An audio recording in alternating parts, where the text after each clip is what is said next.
In August of 1946, for 4 absolutely terrifying days, the city of Calcutta became a battlefield. What started as a political call to action just spiraled into one of the most violent events in India's history. So in this explainer, we're going to dive deep into the events of what became known as the Great Calcutta Killing, using historical records and a really harrowing firsthand account from someone who actually lived through it. So to understand how a city could turn on itself so violently, you really have to look at the words that lit the fuse. This quote here, it's from a pamphlet that was being handed out right before the riots. It uses the term kafir, often a derogatory term for a non-believer, to very specifically target a community. This wasn't just some isolated threat. This was part of a political storm that was about to break over the entire city. You know, this kind of violence doesn't just come from nowhere. It was the result of a long, simmering political struggle that had finally reached its boiling point. To get what happened, we've got to first understand the ideas and the decisions that really set the stage for all this conflict. At the very heart of it all was this concept, the two-nation theory.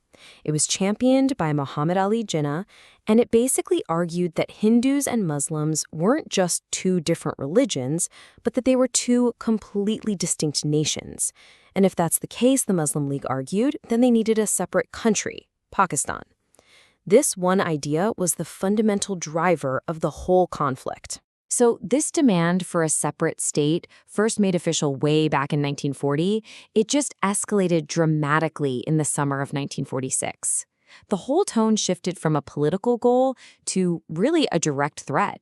The Muslim League announced a direct action date to get Pakistan, and just a few days before it, the Premier of Bengal went on record saying that violence was an acceptable, even justified, tool. And this wasn't just some abstract political talk. We're talking about the leadership in Bengal, which was under Muslim League rule at the time, framing this direct action in explicitly violent and religious terms. They spoke of bloodshed for a noble cause, and even framed the coming struggle as a kind of holy war, handing out pamphlets that told people to take up arms. And on August 16th, all those calls for action, they became a horrifying reality. The violence just erupted across Calcutta, all within the first 24 hours. Think about this. Before the sun was even up, at 4:30 in the morning, an unnamed milkman was killed. He was the very first victim of what would turn into a 4-day massacre. And as dawn broke, the kind of violence he faced just spread like wildfire across the city. According to the source, the attacks on that first day weren't just random clashes. No, this was organized mobs with weapons, targeting a totally unprepared Hindu population. Shops were looted, homes were set ablaze, and the city just plunged into chaos. It was, by all accounts, overwhelmingly one-sided, but that started to change. By the second day, the source describes this really critical shift. As it became clear that the police and the government weren't going to step in, the people of Calcutta realized they were completely on their own. And so resistance started to form, organically, from right inside the community. People started to organize to defend their own neighborhoods, led by local figures like Gopal Mukherjee. He was a butcher by trade, known as Gopal Pata, or Gopal the Goat, and he very quickly rallied a force of young men to fight back. And what's really interesting is this stark contrast in the directives that were driving the conflict. While one side was being fueled by these calls for destruction, the source says the citizen defense groups operated under a really strict code. Protect anyone who's unarmed, respect women, and only retaliate against armed attackers. It just highlights two very different motivations at play. Now, the timing of the official response is a really crucial point, according to the source. For a day and a half, the city just burned with almost no intervention. It was only after the citizen resistance really started becoming effective, actually pushing back the attackers, that Premier Suhrawardy finally ordered the police to step in. To really grasp the human cost of all this, let's turn to the personal account of a 20-year-old college student who was trapped in his neighborhood, and he documented everything he saw.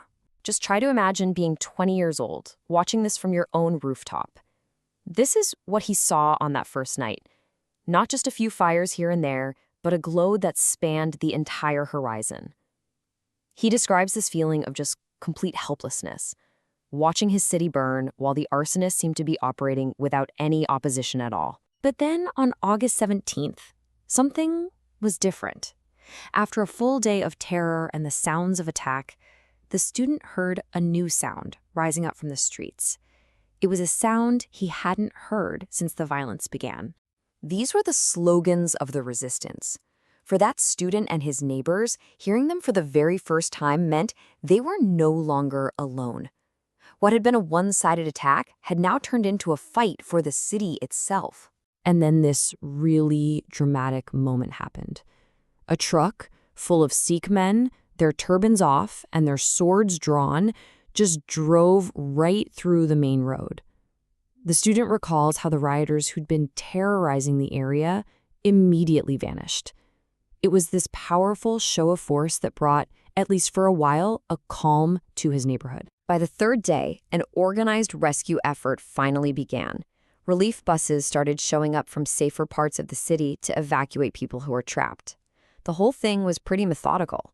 Women and children were taken out first on day 3, and then the student and the other men were finally rescued on day 4. But escaping the neighborhood didn't mean escaping the horror.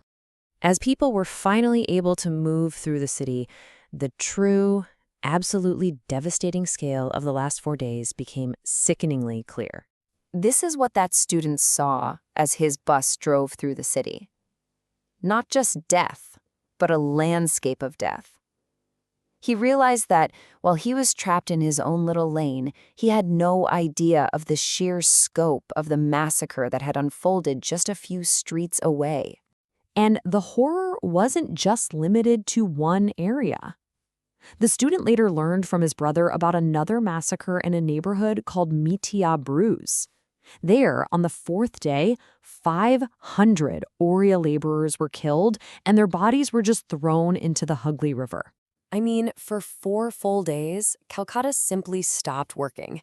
It was a city that was completely and utterly paralyzed. The machinery of daily life, transport, news, public services, all of it just came to a dead stop. Society had broken down. When the newspapers finally were able to start printing again on August 20th, the statesman tried to put a name to the unspeakable things that had happened over the past 4 days.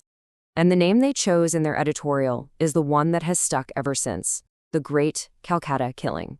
So the source material that we've gone through concludes that the fierce citizen resistance is what ultimately kept Calcutta from being included in what would become Pakistan. But that leaves us with a really profound question to think about, doesn't it? What is the lasting legacy of an event like this? And what does it mean when a city is both torn apart and in the end saved by the actions of its own people?